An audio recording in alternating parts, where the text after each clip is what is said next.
Hi guys, this is वैभव। आप सभी का स्वागत है अड्डा 24/7 के बैंकिंग कवरेज स्टोरी में।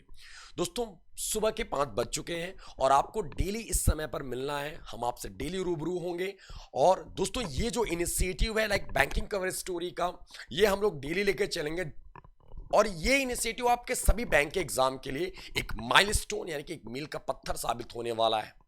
दोस्तों, यहां पर हम लोग डिस्कस करने वाले हैं आपसे एक burning issues like burning topic, या फिर हमारे जो बैंक न्यूज में है, या फिर बैंकिंग से रिलेटेड न्यूज। ठीक है, तो आज हमारा जो पहला दिन है जहां पर हम आपसे डिस्कस करने वाले हैं बैंक इन न्यूज। ठीक है, उससे पहले हम आपसे गुजारिश करेंगे, दरख्वास्त रहेगी कि भाई आप जो नए दोस्त हैं वो चैनल को सब्सक्राइब करके बेल आइकन प्रेस कर लेंगे।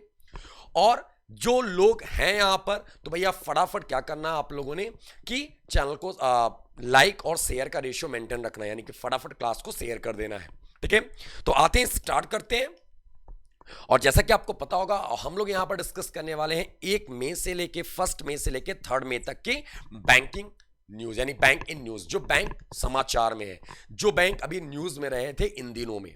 ठीक है, तो आते हैं दोस्तों और स्टार्ट करते हूं। सबसे पहला पॉइंट, सबसे पहला बैंक आपके यहां पर रहा है, ये क्या है? Union bank becomes first public sector bank to go live on account aggregator framework. यानी कि कहने का मतलब क्या, union bank of India account aggregator framework पर लाइव होने वाला पहला सार्वजनिक बैंक बन गया है। दोस्तों, यहां पर सबसे बड़ी बात है, पहला चीज तो आपको बैंक ये तो क्लियर होना ही चाहिए। दूसरा पॉइंट, ये इंपॉर्टेंट क्यों हो जाता है? क्योंकि इंडिया का सबसे पहला पब्लिक सेक्टर बैंक है। जैसे आपने गौर किया होगा, इंडिया का सबसे पहला पेमेंट्स बैंक जिसको शेड्यूल बैंक का टैग दिया आरबीआई ने, जिसको सेकंड शेड्यूल में रखा, वो कौन सा था? तो पेटीएम पेमेंट्स बैंक। आपने सुना होगा, ये न्यूज बहुत इंपॉर्टेंट रहा था। वैसे दोस्तों, ये भी आपके लिए है कि यूनियन बैंक ऑफ इंडिया जो पहला, या फिर ऐसे क्वेश्चन आ सकता है कि first public sector bank to go live on account aggregator framework, तो guys it's Union bank of India. इसके बारे में बात करेंगे। सबसे बड़ी बात यहां पर यह है कि भैया ये अकाउंट एग्रीगेटर फ्रेमवर्क होता क्या है। गाइस, अकाउंट एग्रीगेटर फ्रेमवर्क को इंट्रोड्यूस कराया था सबसे पहले नीति आयोग ने। अकाउंट एग्रीगेटर वर्ड यूज किया था नीति आयोग ने। ये होता क्या है? तो गाइस, ये फ्रेमवर्क है जो फैसिलिटेट करता है शेयरिंग ऑफ फाइनेंशियल इंफॉर्मेशन, वित्तीय सूचना या information on a real time basis between regulated entities. ठीक है, एएस, यानी कि इसका मतलब account aggregators are licensed by Reserve Bank of India. यानी कि अकाउंट एग्रीगेटर लाइसेंस दिया जाता है इसको किसके द्वारा? रिजर्व बैंक ऑफ इंडिया के द्वारा। To enable the flow of data between financial information providers, यानी कि जो फाइनेंशियल इंफॉर्मेशन की सर्विस प्रोवाइड करते हैं, और दूसरा और फाइनेंशियल इंफॉर्मेशन यूजर्स, यानी कि एफआईपीज और एफआईयूज, इन दोनों के बीच में क्या होता है? डाटा का जो प्रवाह होता है, ये सर्विस, ये और ये, इन दोनों के बीच में डाटा एक्सचेंज होते हैं। ठीक है, अब ये बात आती है, आप लोग के दिमाग में फिर से क्वेश्चन रेज होगा कि what is financial information provider and what is financial information user. ये कौन हो सकता है? तो गाइस, आपको बताना चाहेंगे कि फाइनेंशियल इंफॉर्मेशन प्रोवाइडर्स हैं, वो कौन होते हैं? तो दीज आर बैंक्स, यानी कि ये बैंक्स होते हैं, म्यूचुअल फंड्स होते हैं, पेंशन फंड्स होते हैं। ये सब क्या होते हैं? जो एफआईपीज होंगे वो ये सब होंगे, बैंक, म्यूचुअल फंड और पेंशन फंड्स। ठीक है, और एफआईयूज कौन होगा? तो एफआईयूज के बारे में हम बताना चाहेंगे कि एफआईयूज में होंगे जो इंटरेस्टेड पार्टीज होती हैं। कह सकते हो कि लाइक बैंक, यानी कि आपको लगेगा सर बैंक दोनों में, तो जी हां मेरे भाई, बैंक एफआईपीज और बैंक एफआईयूज दोनों में होते हैं। ठीक है, लेंडिंग एजेंसीज जो लोन देते हैं, एक बिचौली के तौर पर जो काम करते हैं, और एनबीएफसीज यानी नॉन बैंकिंग फाइनेंशियल कंपनीज जो हैं, वो भी एफआईयूज में काउंट किए जाते हैं इसमें। ठीक है, तो आपको बता दें कि ये क्या करते हैं, ये डाटा यानी कि स्टैट को इधर से उधर करते हैं, एफआईपीज और एफआईएस। अब ये दोनों क्यों डाटा, कस्टमर्स के जो डाटा होते हैं एक दूसरे को ट्रांसफर किया जाता है, क्या रीजन है? तो इसके पीछे रीजन ये है कि एफआईपीज आर इंस्टीट्यूशंस, ये क्या है? ये एक ऐसे संस्थान है दैट होल्ड कस्टमर डाटा, यानी कस्टमर का जो डाटा है ये होल्ड रखते हैं, जो यानी कि बैंक हुए, पेंशन फंड्स हुए, म्यूचुअल फंड्स लोग हुए, ये सब। And FIUs are entities, FIU entity है, ये एक बॉडी है, ये एक ऐसी संस्थाएं हैं that consume data to offer, यानी कि जो डाटा लेती हैं कस्टमर्स की एफआईपी से और उनको बेटर सर्विस प्रोवाइड करती हैं, लाइक लोन्स हुए या फिर और अच्छी सर्विसेज लाइक म्यूचुअल फंड है तो म्यूचुअल फंड में और कुछ एसआईपीस का ऑप्शन हुआ, बहुत सारी चीजें हुई। ये सब सारी सर्विसेज और अच्छे तरीके से प्रोवाइड करती हैं कौन? एफआईयूज। और एफआईपी सर्विस प्रोवाइडर यानी डाटा प्रोवाइडर होती हैं ये। Bank and the other financial institutions must becomes FIPs to be able also become user of data and other financial institutions. यानी कि जो बैंक होते हैं ये एफआईपीस का भी काम करते हैं, एफआईयूज का भी काम करते हैं। तो आपको इसके लिए कंफ्यूज नहीं होना है। तो यानी क्या है? अकाउंट एग्रीगेटर फ्रेमवर्क में शामिल होने वाला इंडिया का सबसे पहला पब्लिक सेक्टर बैंक कौन सा रहा है दोस्तों? तो वो रहा है union bank of India. Clear है गाइस? अब बात आती है यूनियन बैंक ऑफ इंडिया की। Guys Union bank of India का हेडक्वार्टर कहां पर है? तो इट्स मुंबई। हेडक्वार्टर कहां पर है? Mumbai. Union bank of India के सीईओ कौन है? तो guys Rajkiran Rai ji. Rajkiran Rai ji is the CEO of Union bank of India. Guys Union bank of India found कब हुआ था? 11th of November 1999। कहां पर? मुंबई में। गाइस अब यहां पे बैंकिंग से, बैंकिंग अवेयरनेस से क्या न्यूज बन जाएगा? बैंकिंग अवेयरनेस से क्वेश्चन अगर हम बनाना चाहें यहां पे क्या होगा? तो क्वेश्चन आपको ऐसे याद रखना है, क्या है कि भैया इंडिया का सबसे पहला बैंक कौन सा था? गाइस इंडिया का सबसे पहला बैंक कौन सा था जिसकी स्थापना स्वयं महात्मा गांधी के हाथों हुआ था? तो दोस्तों वो था union bank of India. Union bank of India, इसका रिबन अपने हाथों से काटा था बापू ने, यानी कि महात्मा गांधी जी ने। दोस्तों आपको एक चीज और बता दें, आपको ऐसे याद रहेगा कि यूनियन बैंक ऑफ इंडिया किस ईयर में आया था? तो गाइस ये आया था 1919 में। और इसी साल क्या हुआ था? जलियांवाला बाग हत्याकांड। जलियांवाला बाग हत्याकांड आपको पता होगा अप्रैल 1919 में ही हुआ था, इसी साल।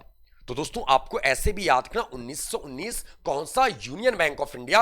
हेडक्वार्टर कहां पर? मुंबई। और इससे न्यूज क्या याद रखना है यूनियन बैंक ऑफ इंडिया?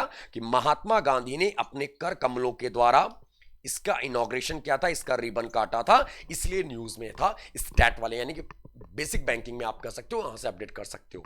तो अभी आपको ये चीजें याद रखनी है एंड आई होप कि आपको एक क्लियर होगा सारी चीजें। नेक्स्ट पॉइंट गाइस, अगला पॉइंट है, आई थिंक ये न्यूज आपका कई दिनों से समाचार में रहा है, ठीक है? और आपको लगेगा सर ये तो अप्रैल वाला न्यूज है, मई में, बट गाइस अभी भी न्यूज में रहा है ये, इसलिए हम आपको अपडेट करा रहे हैं। यहां पे 1 तारीख को फिर से न्यूज में आया था बैंक ऑफ बड़ौदा। दोस्तों न्यूज क्या था कि बैंक ऑफ बड़ौदा ने लॉन्च किया एक नया फीचर जिसका नाम क्या है? Bob word gold. किसके लिए? तो मेरे भाई सीनियर सिटीजन्स के लिए। किसके लिए था? सीनियर सिटीजन्स के लिए। ये है क्या, क्या चीज था? तो हम लोग आपसे डिस्कस करने वाले हैं यहां पर। दोस्तों अगर हम आपसे क्वेश्चन ये करें, ठीक है, योनो, योनो किसका ऐप है? या फिर क्वेश्चन आपसे ऐसे आ जाएगा कि बॉब यानी कि वर्ड गोल्ड, यानी कि बॉब वर्ड, आगे में क्या था? इसमें एक नया इनिशिएटिव लॉन्च किया गया सीनियर सिटीजन्स के लिए, तो आपका ऑप्शन आ जाएगा Bob word gold, Bob word silver, Bob word कुछ भी करके ऐसे, ठीक है? तो दोस्तों आपको याद रखना है Bob word gold for senior citizen, ये तो आपको पता ही होना चाहिए। योनो किसका था? और गाइस एक चीज और याद रखना, एक नया इनिशिएटिव जोड़ा गया, सिम बाइंडिंग।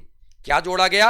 SIM binding. किस बैंक में नया एक फीचर ऐड किया गया ताकि डिजिटल फ्रॉड से बचाया जा सके? तो गाइस सिम बाइंडिंग फीचर था। किसमें ऐड किया गया? तो दोस्तों इट्स योनो। किसमें? योनो लाइट में। You only need one. What is the full form of YONO? Guys it's you only need one. तो आपको याद रखना है सिम बाइंडिंग नया फीचर है डिजिटल फ्रॉड से बचने के लिए। किसने लाया, इनिशिएट किया अपने यहां पर? तो गाइस योनो लाइट ने या योनो ने। अब बात करते हैं यहां पर हम बैंक ऑफ बड़ौदा गोल्ड की, बॉब वर्ड गोल्ड की बात करें। गाइस बॉब वर्ड गोल्ड क्या था ये देखते हैं। गाइस एक नया फीचर है, ये एक न्यू फीचर है, ठीक है? Bob word mobile banking platform किसके लिए? For seniors and the elderly, यानी कि जो एजेड लोग हैं, जो सीनियर सिटीजन हैं, उनके लिए नया फीचर ऐड किया गया बॉब वर्ड गोल्ड। ये था क्या? इसमें और क्या नया किया गया है? तो दोस्तों it is unique digital banking platform. एक यूनिक डिजिटल बैंकिंग प्लेटफॉर्म है जो एक ऐसा डिजाइन किया गया है कि सीनियर कस्टमर के लिए, ताकि ये समझना इसको सिंपल है, स्मूथ और सिक्योर है, एक मोबाइल बैंकिंग एक्सपीरियंस के लिए सबसे बेस्ट है। और this platform has easy navigation and large fonts, यानी कि आपने देखा होगा एक सीनियर सिटीजन जो हमारे दादा नाना जी होते हैं, उनको एक एज के बाद दिखना कम हो जाता है, धुंधला दिखता है, तो उसके लिए लार्ज फॉन्ट्स भी है और इजी नेविगेशन है। यानी कहते हैं ना सैमसंग मोबाइल चलाना बहुत ईजी है, सबसे टफ चलाना होता है एप्पल का, तो वो कहते हैं ना इजी नेविगेशन, तो इजी नेविगेशन के लिए दोस्तों ये ऐप है बॉब वर्ड गोल्ड। किसके लिए? एल्डरली और सीनियर सिटीजन कस्टमर्स के लिए। किसके? बैंक ऑफ बड़ौदा के। अब बात आती है दोस्तों बैंक ऑफ बड़ौदा की, तो गाइस बैंक ऑफ बड़ौदा के बारे में अपडेट कर लेते हैं। दोस्तों बैंक ऑफ बड़ौदा फाउंड कब हुआ था? 20 जुलाई 1908, 1908 में बैंक ऑफ बड़ौदा की स्थापना कराई गई थी। Where is the headquarter of Bank of Baroda? तो गाइस इट्स वडोदरा गुजरात। नाम से ही लग रहा है जैसे मेरे नाम से फंबल हुआ कि वडोदरा या बड़ौदा या बड़ौदा, तो गाइस ऐसे आता वडोदरा गुजरात। ठीक है। Bank of Baroda managing director and CEO Sanjiv Chadha sahab, MD and CEO is Sanjiv Chadha. Guys what is the tagline of Bank of Baroda? India's international bank, Bharat का अंतरराष्ट्रीय बैंक। किसी टाइम पर दोस्तों बैंक ऑफ बड़ौदा इंडिया का एकमात्र ऐसा बैंक था जिसका सबसे ज्यादा अब्रॉड में ब्रांचेज हुआ करते थे, विदेशों में बैंक अकाउंट हुआ ब्रांचेज हुआ करते थे। दोस्तों बैंक ऑफ बड़ौदा अमलगामेट हुआ था किन किन बैंकों में? तो 2019 में मर्ज हुआ था देना बैंक और विजया बैंक, यानी कि एक्वायरर बैंक है बैंक ऑफ बड़ौदा। इसके अंडर में कौन कौन मर्ज हुए थे? तो दोस्तों इसके अंदर में थे देना और विजया, देना और विजया इसके अंडर में मर्ज हुए थे। ठीक है। और guys who is the founder? दोस्तों याद करना सयाजी राव गायकवाड़ तृतीय, याद करना he is the founder of Bank of Baroda. 1908 में इन्होंने स्थापना करवाई थी वडोदरा गुजरात में। किसकी? बैंक ऑफ बड़ौदा की। बैंक ऑफ बड़ौदा ने क्या लाया? Bob word gold. किसके लिए? फॉर सीनियर सिटीजन्स के लिए। गाइस आई होप कि क्लियर होगा ये डाउट। आते हैं नेक्स्ट पॉइंट को रुक करते हैं, और अगला पॉइंट हमारा क्या रहा? ये क्वेश्चन है गाइस आपका, पॉइंट आपका क्या है? आईसीआईसीआई बैंक ने लॉन्च किया इंडियाज फर्स्ट, या फिर माफ कीजिएगा, आईसीआईसीआई बैंक ने लॉन्च किया India's open for all digital ecosystem for MSME. दोस्तों बहुत सारे क्वेश्चन बनने वाले हैं यहां से, क्योंकि तो गाइस आपने भी देखा होगा गवर्नमेंट दबा के एकदम हैंकर वाले तरीके से प्रमोट कर रहा है एमएसएमई सेक्टर को। तो यहां से मेरा भी थोड़ा क्वेश्चन रहेगा कि एमएसएमई मिनिस्टर कौन है दोस्तों? अभी ये हमेशा न्यूज में थे कंट्रोवर्सी के चक्कर में। अभी आपने सुना होगा नाम आ रहा था महाराष्ट्र में जो धार्मिक स्थल है वहां पर माइक और उससे हनुमान चालीसा के ऊपर बवाल मचा था। तो वैसे भी महाराष्ट्र गवर्नमेंट न्यूज में है। ठीक है। महाराष्ट्र गवर्नमेंट अभी क्या था, पिन पे है मिनट से कि पॉइंट आउट किया गया इसको। And guys one more thing, एक चीज और आते हैं, इसके मिनिस्टर कौन है? MSME minister. And guys MSME का इसके लिए सबसे पेट और सबसे बेस्ट बैंक कौन सा है? तो वो है आपका कौन? सिडबी। गाइस सिडबी का सब्सिडरी कौन है? तो हम यहां से रिलेट करके इसको अपडेट करेंगे जरूर से। इट्स मुद्रा। कौन है बेटू? मुद्रा। मुद्रा आई थिंक सबको पता होगा, ये एवरग्रीन स्कीम रहा है हमारी गवर्नमेंट का 2015 से लेके 22 तक। मुद्रा की बात आए, मुद्रा में D stand for, what is the full form मुद्रा? सिडबी में D stand for SIDBI. SIDBI का भी नोटिफिकेशन आया था, वैकेंसी भी आया, तो सिडबी ऐसे भी न्यूज में हमारे जहन पर है, सेट है, तो आपको ऐसे भी याद रखना। अब बात आती है क्या? सभी यानी कि डिजिटल इकोसिस्टम किसके लिए? एमएसएमई के लिए। Open for all digital ecosystem for MSME. ठीक है। अब है क्या चीज ये देखते हैं गाइस। इसका मतलब क्या है तो आप समझिएगा, which can also be used by the customer of other banks, यानी कि ये जो आपका लाया गया यानी कौन सा लाया गया? Digital ecosystem open for all. नाम से ही समझ में आ रहा है ओपन फॉर ऑल मतलब जो इसके कस्टमर है उनके लिए तो है ही है, जो इसके कस्टमर नहीं है उनके यानी अदर बैंक के कस्टमर्स के लिए भी ये है। ठीक है। Anyone can use the benefit of digital solution on InstaBIZ app, यानी कि ये आप कोई सा भी डिजिटल सॉल्यूशन ले सकते हो। एक ऐप है जिसका नाम है इंस्टाबीज ऐप। ठीक है। MSME customers of other banks can avail of host of services by logging in as guest in the app, यानी कि कोई सा भी अदर बैंक का जो कस्टमर है वो इसमें लॉग कर सकता है, लॉग इन कर सकता है एज अ गेस्ट के तौर पर। आपने देखा होगा कुछ कुछ ऐप ऐसे होते हैं log in as guest. System अगर आपका लॉग किया है आपने तो उसमें एक ऑप्शन आता है लॉग इन एज गेस्ट, आप गेस्ट के तौर पर लॉग इन कर सकते हो, बट इस स्पेसिफिक सर्विस आपको प्रोवाइड की जाएगी। ठीक है।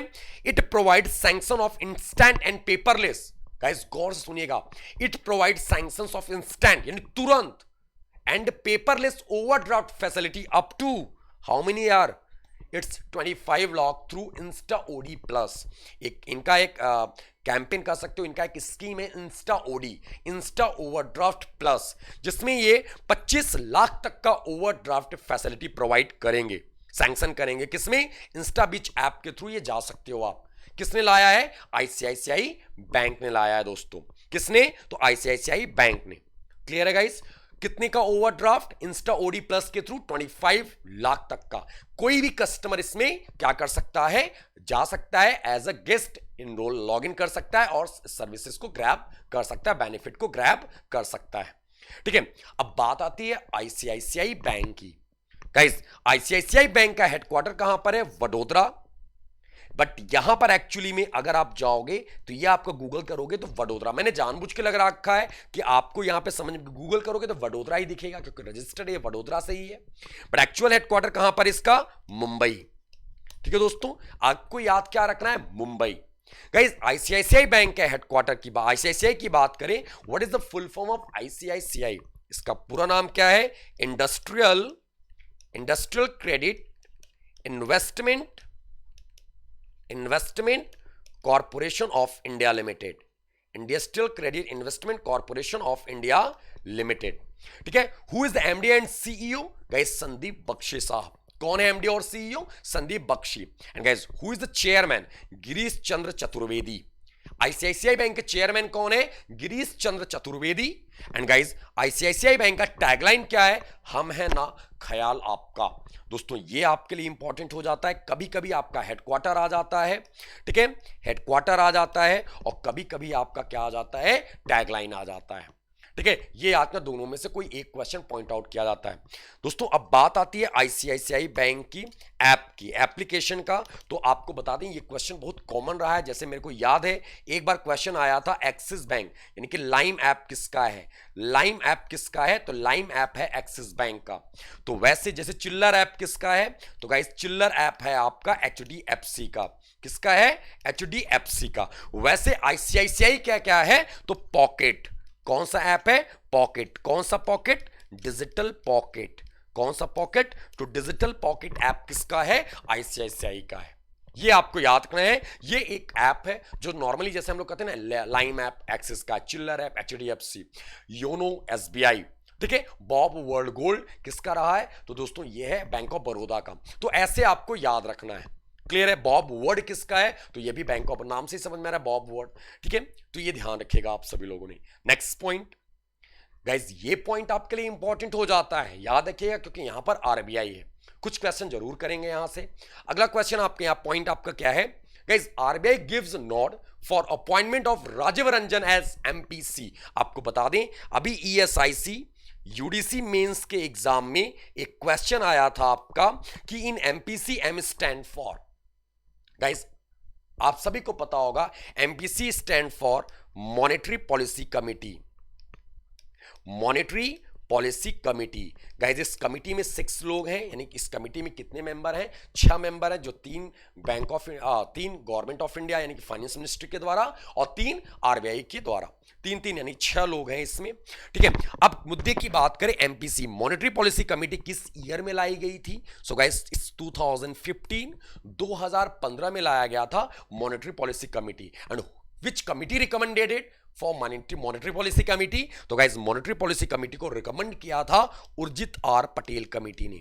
किसने? उर्जित आर पटेल कमिटी ने रिकमेंड किया था, और इन्हीं के कमिटी के रिकमेंडेशन पे मॉनेटरी पॉलिसी को लाया गया था। ठीक है, तो ये ध्यान रखना है। इसमें एक्स ऑफिशियो मेंबर पदेन सदस्य के रूप में किसको अपॉइंट किया गया? राजीव रंजन साहब को। किसको गाइस? राजीव रंजन साहब को। अब बात करें क्या, यहां पे आप देख सकते हो, the Central Board of Reserve Bank of India on Monday यानी कल में approved the appointment of executive director Rajiv Ranjan as the ex officio member of the monetary policy committee. इनको मॉनेटरी पॉलिसी कमिटी में एक्स ऑफिशियो यानी पदेन सभापति member बनाया गया, पदेन सदस्य के तौर पर अपॉइंट किया गया। ये किसको सक्सीड करके आए हैं? मृदुल सग्गर को। किसको? तो गाइस, आपको याद ना, मृदुल सागर या मृदुल सग्गर जो भी है, यहाँ पे ऐसे ही स्पेलिंग लिखा, तो ऐसे पढ़ेंगे तो हम लोग सग्गर पढ़ेंगे, तो बस आपको याद ना, मृदुल सागर। ठीक है, इनको सक्सीड करके आए हैं राजीव रंजन। किसके? तो एमपीसी में एक नए सदस्य ऐड हुए हैं, राजीव रंजन की जगह पर मृदुल सागर साहब। अब गाइस, बात आती है आरबीआई। आरबीआई इनफैक्ट आप लोगों के जबान पर होगा, सेट होगा पूरा, बट फिर भी आपको याद रखना है, आरबीआई ऐसे याद रखना दोस्तों, रिजर्व बैंक ऑफ इंडिया किस ईयर में आया था? आपका जवाब आएगा सर 1 अप्रैल, इट्स 1935 एक्चुअली, ठीक है, 1 अप्रैल 1935 में। तो दोस्तों आपसे क्वेश्चन फिर से एक काउंटर होगा कि 1935 में आया था, तो what is the initial capital of RBI? तो गाइस इट्स 5 करोड़ रुपए। कितने कैपिटल थे? 5 करोड़ रुपए। हम आपसे यहां पर क्वेश्चन पूछना चाहेंगे, आपको कमेंट सेक्शन में जवाब देना है क्लास के बाद, ठीक है, कमेंट में। कल इसी के ऊपर फिर से डिस्कस करेंगे। उससे लिए आपको क्वेश्चन क्या है, आपका question of the day, actually question of the day अगर आप कह सकते हो ऐसे, कल से हम आपको लिख के लाएंगे question of the day. Question of the day है आपका आरबीआई से रिलेटेड होगा, आपको जवाब देना है, हम लोग डिस्कस करेंगे क्या कि जब आरबीआई आया था 1935 में, तो आरबीआई इंडिया के अलावा कितनी कंट्रियों के सेंट्रल बैंक के तौर पर काम किया था? कितने कंट्री के सेंट्रल बैंक के तौर पर, कंट्री नेम आपको बताना है, कितने कंट्री के सेंट्रल बैंक के तौर पर काम किया और कितने ईयर, मैटर ये नहीं है कितनी ईयर से इसने काम किया, ये मैटर करता है। शायद अगर हम आपसे पूछते इनिशियल कैपिटल, तो गाइज आप सभी आसानी से बता सकते थे सर इट्स 5 करोड़। मेरा क्वेश्चन ये है कि सेंट्रल बैंक, जब आरबीआई सेंट्रल बैंक के तौर पर काम किया इंडिया की अलावा कितने कंट्रियों के, तो कितने वर्ष उसने काम किया था जिन जिन कंट्रियों के सेंट्रल बैंक के तौर पर उसने काम किया था, ये आपको कमेंट सेक्शन में बताने हैं, ठीक है। और तो दोस्तों ये रहे आपके आज के, ठीक है, बैंक इन न्यूज, जो आपके 1 से लेकर 3 मई तक हाईलाइटेड न्यूज थे। कल हम एक नया टॉपिक लेके आएंगे जिसमें आपको एक अलग उसकी कवर स्टोरी, यानी पूरी की पूरी चीजें अपडेट करेंगे और अच्छे से अपडेट होगा, ठीक है। कल आपका स्टूडियो से क्लासेस होंगी, आज आपका लीव था ईद का, तो इसलिए हम घर पे ही थे, तो हम स्टूडियो नहीं अवेलेबल हो पाए थे, इसलिए छुट्टी पर आ गए थे, तो इसीलिए, ठीक है। एनीवे ये सारी चीजें हम बात करेंगे कल में। उससे पहले दोस्तों हम आपको बता दें कि अगर आप बैंक की या फिर किसी भी एग्जाम, बैंक या इंश्योरेंस एग्जाम की प्रिपरेशन कर रहे हो, तो गाइस आपके पास ऑप्शन है सबसे बेस्ट, क्या? बैंक महापैक की आप ज्वाइन कर सकते हो। आपको कोड याद रखना है Y307 फॉर मैक्सिमम डिस्काउंट। हम फिर से मिलेंगे कल में, तब तक के लिए have a great day, bye, take care, best of luck, Mahadev दोस्तों।